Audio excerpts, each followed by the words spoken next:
Tasty and healthy గంగవల్లి ఆకుకూర పప్పును ఇలా చేయండి.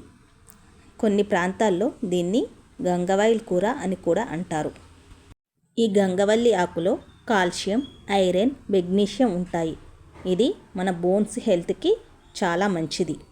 గంగవల్లి ఆకుకూర పప్పు కోసం ఆకులను తెంపుకొని 2-3 సార్లు కడిగి పెట్టుకోవాలి.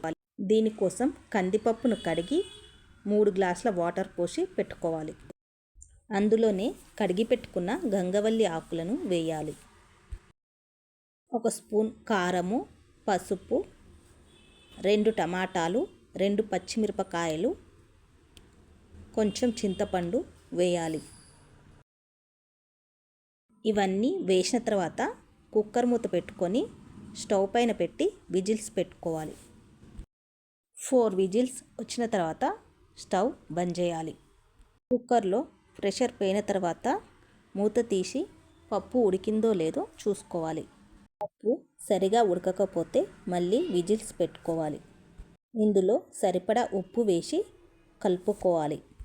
ఈ గంగవల్లి ఆకుకూర పప్పును పోపు వేయడం కోసము స్టవ్ పైన పాన్ పెట్టుకొని 1 స్పూన్ ఆయిల్ వేసుకొని ఆయిల్ వేడి అయ్యాక జీలకర్ర, ఆవాలు, ఎండుమిర్చి, కరివేపాకు, కచ్చాపచ్చగా దంచుకున్న ఎల్లిపాయలు వేసి కొంచెం పసుపు వేసి కుక్కర్లో ఉడకబెట్టుకున్న పప్పును వేసి మంచిగా కలపండి.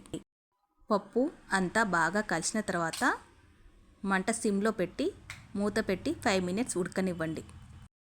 5 మినిట్స్ తర్వాత కొత్తిమీర వేసి స్టవ్ ఆఫ్ చేయండి. ఉప్పు సరిపోకపోతే టేస్ట్ చూసి మళ్ళీ యాడ్ చేసుకోవచ్చు. సింపుల్, టేస్టీ, హెల్తీ గంగవల్లి ఆకుకూర పప్పు రెడీ అయింది. ఈ గంగవల్లి ఆకుకూర పప్పును వేడివేడి అన్నంలో నెయ్యి వేసుకొని మామిడికాయ పచ్చడి కాంబినేషన్తో తింటే టేస్ట్ అదిరిపోతుంది. ఈ వీడియో మీకు నచ్చితే లైక్ చేయండి మరియు కామెంట్ చేయండి. మీ ఫ్రెండ్స్ అండ్ రిలేటివ్స్కి షేర్ చేయండి. మరిన్ని మంచి రెసిపీస్ కొరకు సబ్స్క్రైబ్ చేయండి. మళ్ళీ మీకు యూజ్ఫుల్ అయ్యే నెక్స్ట్ వీడియోతో కలుద్దాం. Lucky vlogs, Hyderabad.